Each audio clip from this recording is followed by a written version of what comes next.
at the Pizza Hut. What? I'm at the Taco Bell. What? I'm at the combination Pizza Hut and Taco Bell. Hi guys, how are you? Good to see you. So, I had a dream. Not a Martin Luther King kind of dream, but I had a dream. I had a dream a couple of nights ago, and it got me thinking about some of the concerns that I have as a Tesla owner or Tesla driver. These are in no specific order. This is just me yabbering.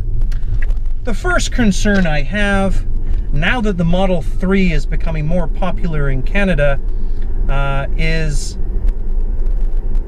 possible wait times at a supercharger.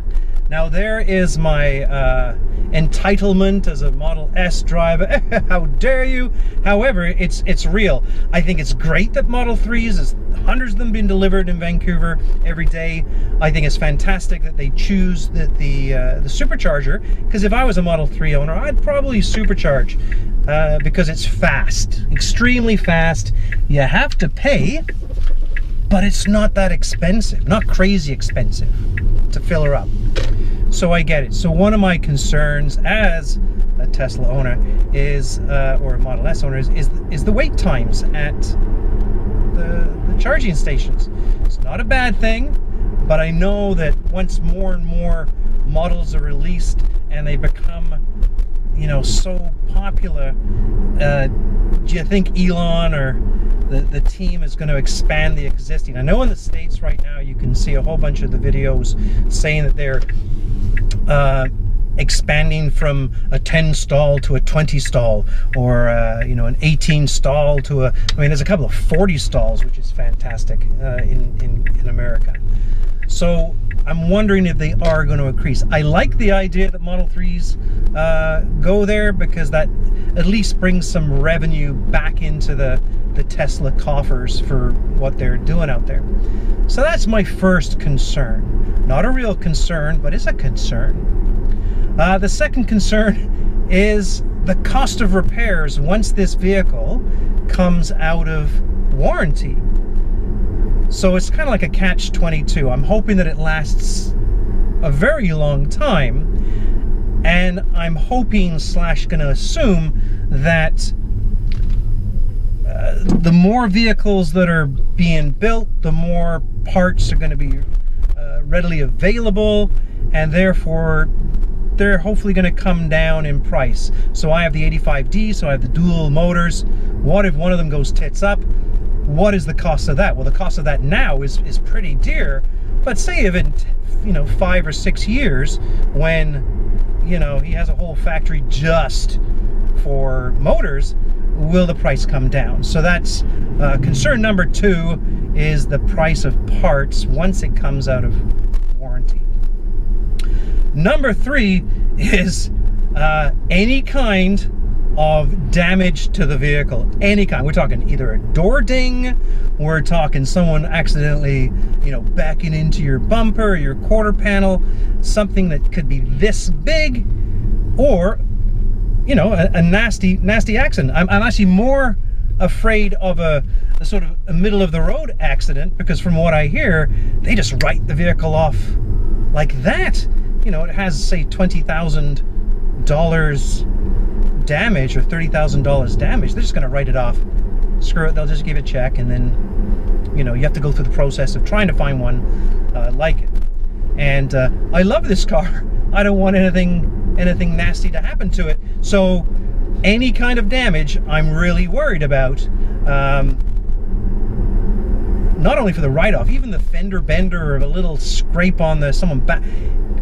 Trying to find an authorized Tesla body shop here in the Lower Mainland of Vancouver and Western Canada. I think there's only three body shops that have been authorized by Tesla to do work on the Tesla aluminum bodies. That's scary as heck. And again, this is sort of the privileged shite in me, is that what if you have this nasty scratch, you know, side, that you would phone up one of these body shops in you know, in July and say, hey, when can you fit me in? Oh, about December 12th. can you make it December 12th? Because that's our first opening, is 6 months down the road. So then I got to drive for 6 months with this frickin' ugly scrape or damaged or crumpled bumper.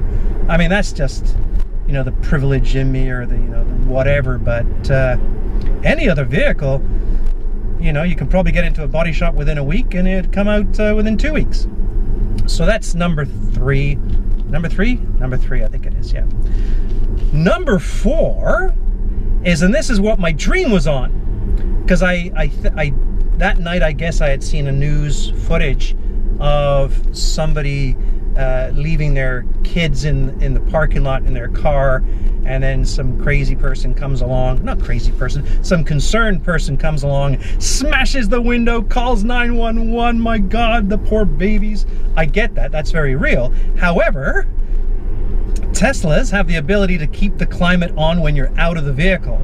So if I'm going shopping and I have the dog, my concern is that while I'm inside shopping, that some crazy person, concerned person, is smashing my window to get the dog out, even though it's a nice 16 degrees chilled inside the vehicle, because I left the conditioning on for the sole purpose of looking after the dog. So that's concern number 4, very real.